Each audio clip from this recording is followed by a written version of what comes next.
todos os lugares de produção de discurso, e o teatro é um lugar de produção de discurso, como o marketing, como a política, a televisão, a Assembleia da República, são lugares de poder. A palavra confere um poder extraordinário. E, infelizmente, às vezes isso não anda muito distante da manipulação. David Antunes, professor e presidente da Escola Superior de Teatro e Cinema de Lisboa.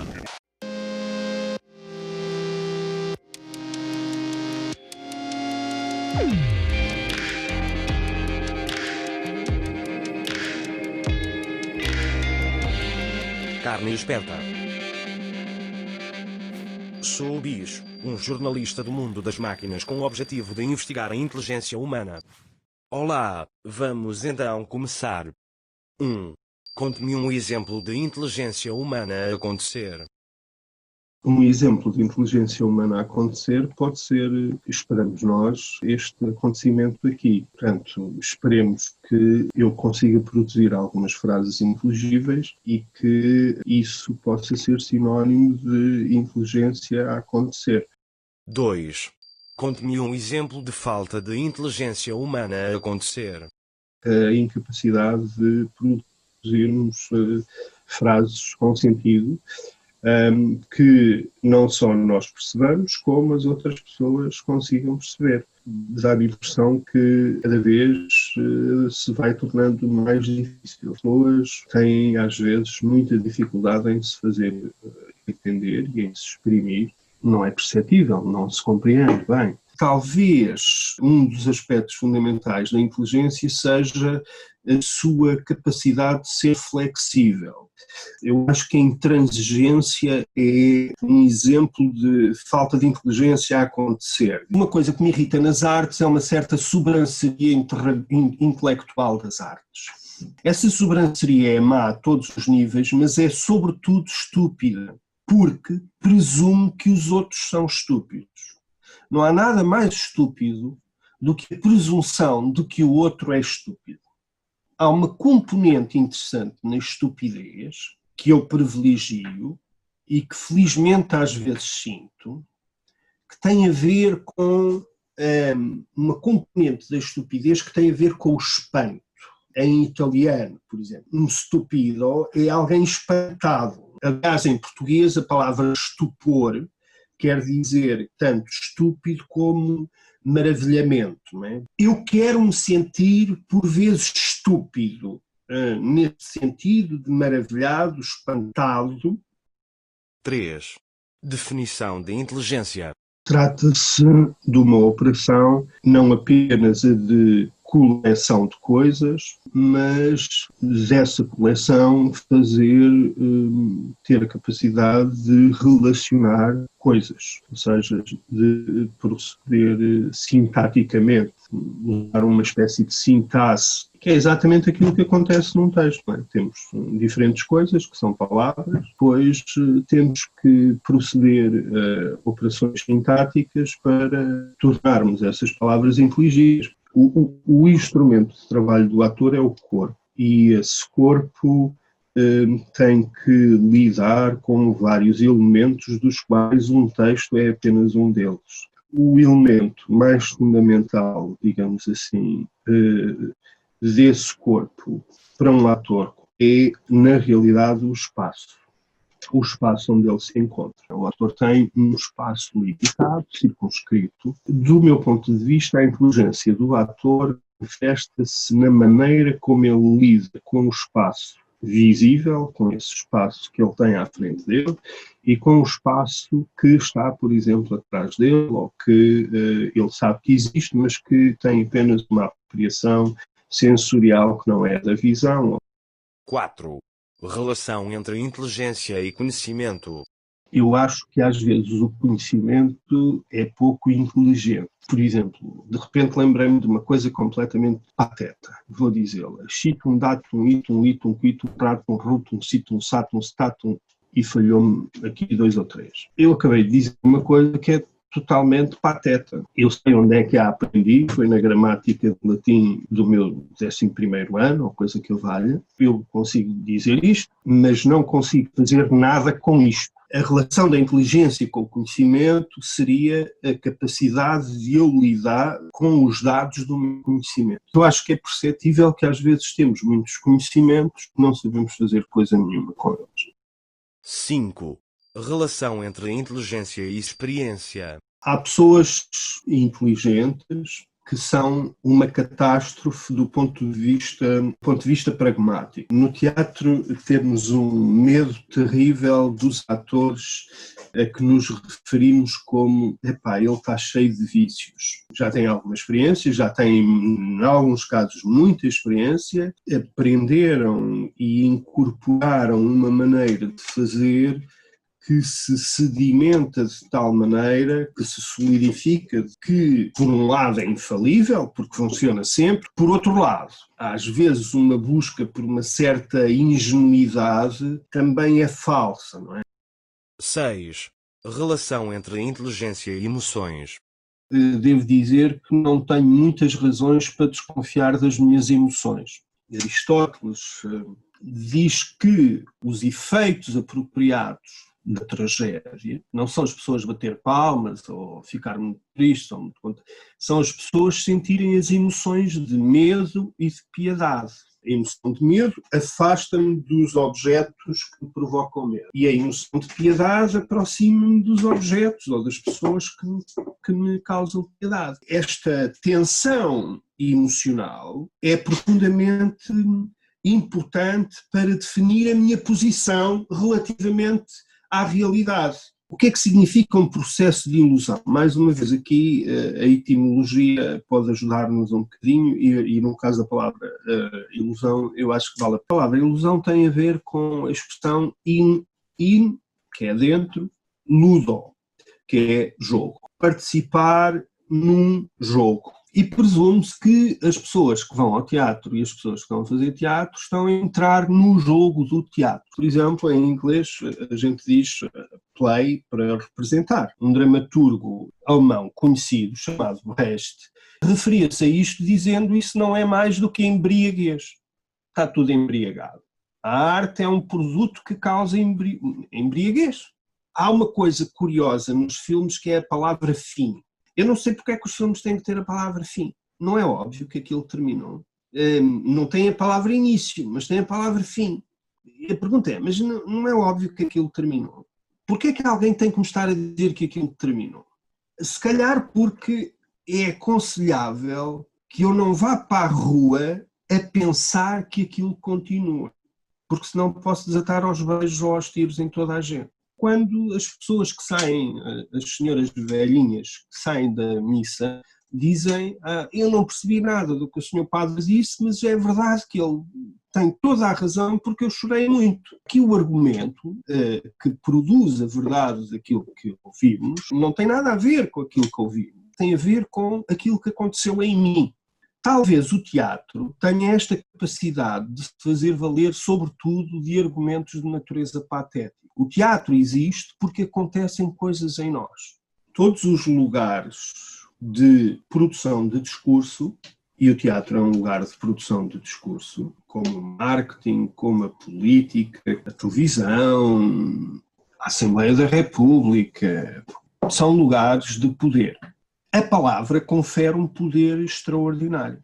E, infelizmente, às vezes isso não anda muito distante da manipulação. Eu posso convencer os outros de uma forma lógica, fundamentalmente racional, etc, etc. Eu posso convencer os outros fazendo crer que eu sou uma pessoa extraordinária, tenho um currículo fantástico, e eu posso convencer os outros também sabendo, de algum modo, apelar às suas emoções. Os atores numa telenovela não só fazem um contrato para fazerem o seu trabalho, mas, em alguns casos, fazem um contrato que implica entrevistas nos programas de X e Y, entrevistas nas revistas que são, evidentemente, propriedade da mesma empresa. E isso cria um prolongamento, se quisermos, do fenómeno da ilusão. E não me parece que isso seja uma coisa boa.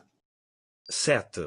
Experiência subjetiva da sua própria inteligência. Às vezes há uma coisa que me acontece que não deixa de me surpreender. Quando um pensamento ou uma possibilidade me parece estar a correr bem, mas ainda me faltam coisas, ainda me falta, sei lá, uma citação de um poema ou uma passagem num livro, e de repente essas coisas aparecem. É um bocadinho como o Newton, aquela coisa do Eureka ou do Newton com a maçã que lhe cai na cabeça. É evidente que se o homem não andasse a pensar na gravidade, podiam-lhe cair 3 toneladas de maçã na cabeça, que não ia acontecer nada, quanto muito ia acontecer uma grande dor de cabeça, mas não ia acontecer coisa nenhuma. Entusiasmo é uma palavra transliterada do grego, que significa literalmente o Deus em mim. Alguém entusiasmado é alguém com um Deus dentro dele. Também há um outro mito, não é? Que é dos artistas como tipos doentes, no sentido ativo ou passivo, ou seja, no sentido de consumirem tudo, terem uma vida peculiar. Estes mitos já são, se quisermos, ingredientes do discurso retórico da própria arte. Ou seja, eles criam um regime excepcional de ação para determinados objetos da nossa realidade.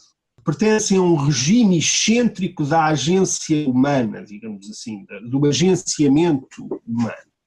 Eu não acredito em nada disto.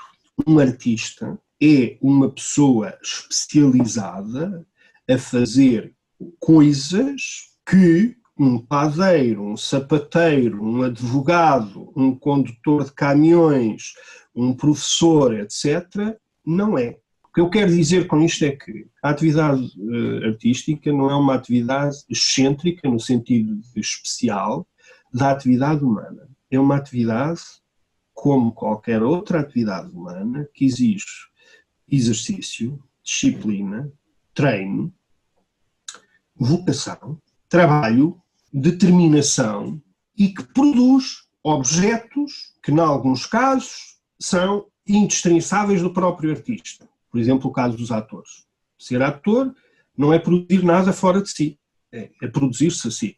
Em outros casos, implica ações que produzem coisas fora de si. Uma pintura, um poema. A arte não é nenhuma atividade especial da agência humana, é uma atividade especial no sentido em que todas as outras também são especiais, ou seja, é uma atividade especializada. Eu não sou capaz de fazer um sapato. Dito isto, há uma coisa na arte que é complexa. Para um especialista é relativamente fácil perceber o que é um bom poema, mas é muito difícil, se não mesmo impossível, explicar como é que um bom poema se faz. O bom sapateiro, se eu lhe disser, olha, eu quero muito aprender a fazer sapatos, ele provavelmente vai conseguir ser um bom professor que me explica a fazer como é que se faz os sapatos e resolve aquela minha dúvida. Mas, se eu chegar ao pé de um poeta que eu admiro, ou de um ator que eu admiro, e lhe disser, explica-me lá, eu estou tão apaixonado pelos teus poemas e pela tua... Pronto, e pelo modo como tu és ator, eu gostava mesmo de aprender a fazer poemas e a ser ator. De que maneira é que este problema está relacionado com a questão da inspiração é óbvio, não é? Se o produtor não consegue explicar como é que ele faz aquelas coisas tão boas, então uma dedução plausível é que não foi ele a fazer aquelas coisas tão boas. 8. O que faz os humanos inteligentes para lá dos outros animais? Em primeiro lugar, deixa-me dizer que eu tenho cada vez mais reservas relativamente a criar distinções inatacáveis. Provavelmente uma das nossas particularidades enquanto humanos é que nós não conseguimos ter só um pensamento. Um pensamento é como as cerejas, não é? A gente começa a comer uma e nunca consegue parar antes da 30ª. Para eu estar aqui a dizer estas coisas, eu não estou só a pensar nestas coisas. Eu estou a pensar em coisas das quais nem sequer me apercebo que estou a pensar. Diz o Donald Davidson que é mais difícil aplicarmos o mesmo argumento relativamente aos animais. É claro que, ao mesmo tempo, quem define o que é o funcionamento holístico da mente é um ser humano. E, portanto, quando eu estou a utilizar este conceito para me referir ao funcionamento da mente de um animal, evidentemente eu não estou a falar do animal, estou a falar é de mim próprio. Aliás, este é o nosso círculo vicioso, não é? Sempre que falamos nos animais, na realidade estamos a falar em vez dos animais. 9. Contribuições inatas e contribuições adquiridas. Diria que na realidade tudo é adquirido. Até a minha compreensão do inato é adquirido. Certamente que há coisas inatas que estão inscritas no meu ADN, mas eu tenho sérias dúvidas de que aquilo a que chamamos talento seja isso. Eu acho que se tivesse nascido numa casa de pais pintores, teria estado em contacto com pintura muito mais cedo do que aquilo que me aconteceu. Seria provável que tivesse mexido em pincéis, em telas, que tivesse estragado as telas do meu pai. 10. Qual é a importância do corpo? Eu acho que só existe corpo, portanto, a importância do corpo é absoluta. Embora a linguagem me traia e as frases também, e por vezes surja um argumento que parece ser dualista, isto é, um argumento cartesiano, o corpo é o único instrumento que eu tenho para tornar manifesto o que é que eu sou no mundo e o que é que o mundo me é. Quando eu digo, eu sou só corpo, portanto só há corpo, e portanto o meu pensamento não é mais do corpo, uma manifestação do corpo. Alguém pode vir e dizer, bem, então quando eu precisar de te amputar uma perna, pode dar-se o caso de tu me dizeres, acaba com a minha vida já, porque esta perna é essencial neste conceito de corpo. E eu disse, pronto, perna, eu sou só corpo, mas ainda tenho mais uma. Podemos prosseguir por aí até que chegamos ao célebre tronco com a cabeça, e depois até o tronco desaparece, e depois até o crânio desaparece, e depois fica o teu cérebro num frasco de compota. Teoricamente a fazer exatamente tudo aquilo que tu serias capaz de fazer, com exceção da componente maquinal do teu corpo, também pode ser colocado a nós, no sentido de estamos nós a evoluir para uma situação em que, para não desperdício de energia ou resolução de problemas médicos ou o que quer que seja, passaremos a ser conservados num frasco com o nosso cérebro a funcionar. Mesmo que só me restasse um cérebro, a única coisa que me restava era corpo. O corpo é o princípio e o fim de tudo aquilo que eu concebo como eu. 11. Como é que eu percebo se alguém é inteligente e se não está a fingir? É difícil perceber, se não mesmo impossível, a começar pelo teste que pode ser feito à minha pessoa. Como é que outra pessoa, e isto destina-se a ser visto, possa decidir que eu não passo de um tipo que está a fingir muito bem e é inteligente. Por outro lado, há uma segunda resposta. Nós estamos habituados a associar o fingimento a uma coisa negativa, isto é, à produção da mentira, digamos assim, não é? Mas talvez seja bom experimentarmos pensar o fingimento de outras maneiras. Fingimento tem a ver com a utilização de mãos, mais concretamente de dedos. Há uma semelhança entre a palavra fingimento e a palavra finger em inglês. Não é? Isto tem a ver com o verbo latino fingere, que significa, entre outras coisas, modelar coisas. Fingir tem a ver com tactear, com modelar, com construir. O pensamento tem que se pensar. Isto para dizer que o fingimento tem uma reputação muito negativa, mas talvez possamos recuperá-lo. Estamos num déficit muito grande de fingimentos como devem ser. O problema é que os fingimentos são todos banais, patetas. Por outro lado, como o famoso poeta Pessoa disse, a dor fingida consegue ser mais persuasiva do que a dor real. A dor que eu sinto não tem importância nenhuma. Mas a dor fingida sobre a dor que eu sinto, a vida inventada e a dor inventada, se quisermos neste sentido, construídas, essas podem ser do diabo. Podem transformar vidas e pessoas, a começar pelas próprias. 12. Qual o humano mais inteligente que conhece?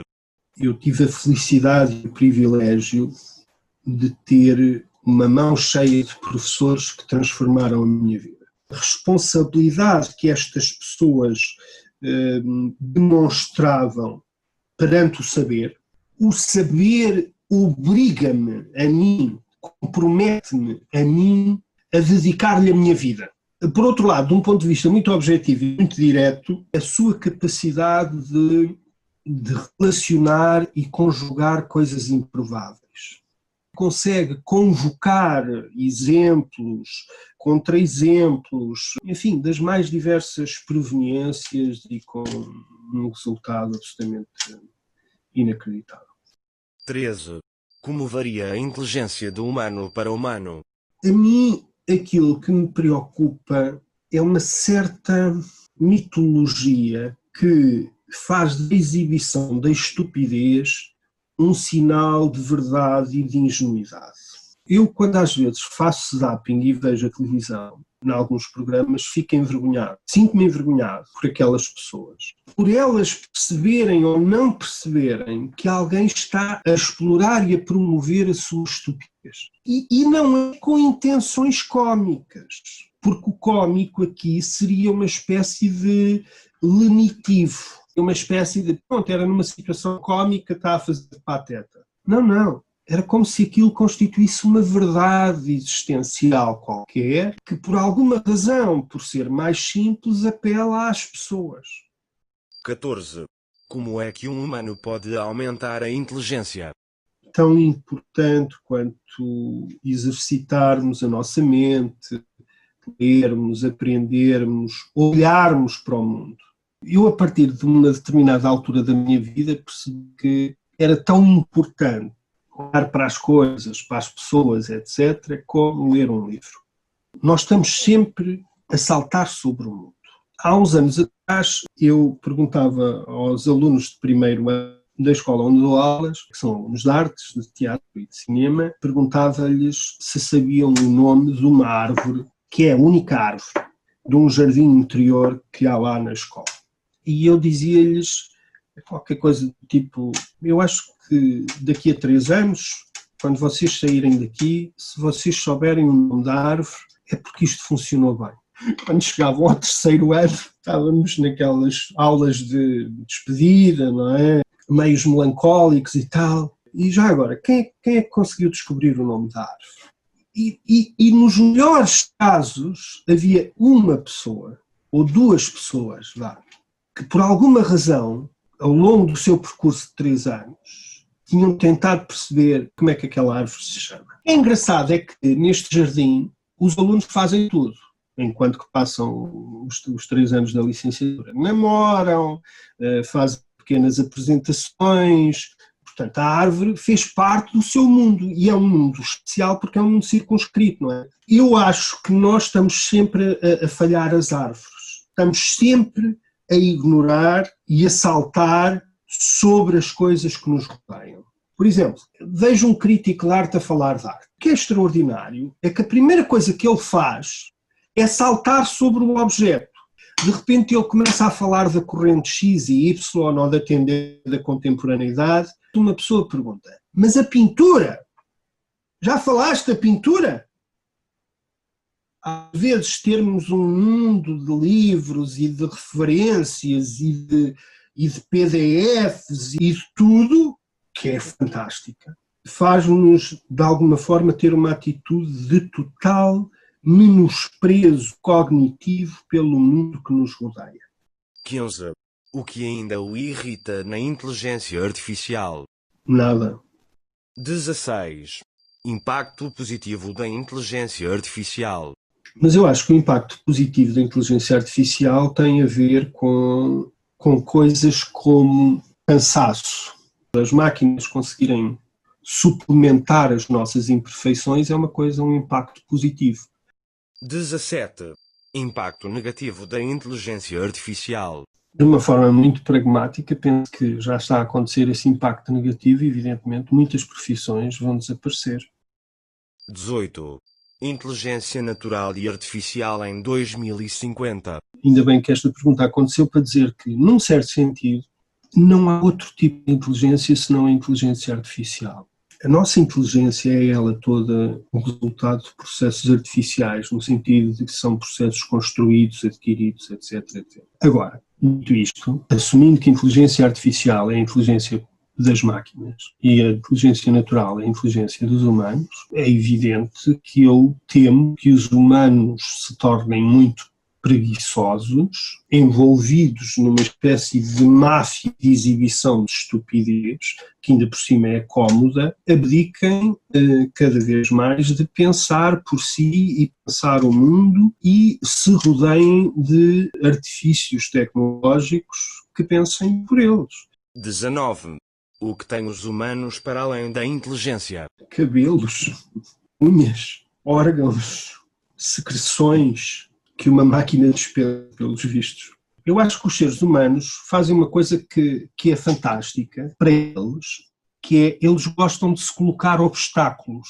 A nossa capacidade para nos colocarmos obstáculos parece-me tão importante quanto a nossa capacidade para resolvermos obstáculos.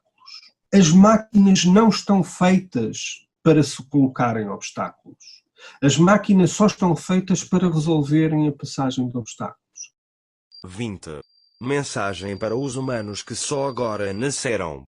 Se continuarmos a estabelecer como meta das nossas vidas a felicidade, não podemos senão ser boas pessoas. E, portanto, quando fazemos asneiras, é porque interrompemos a meta das nossas vidas. 21. O que me recomenda para vos perceber melhor?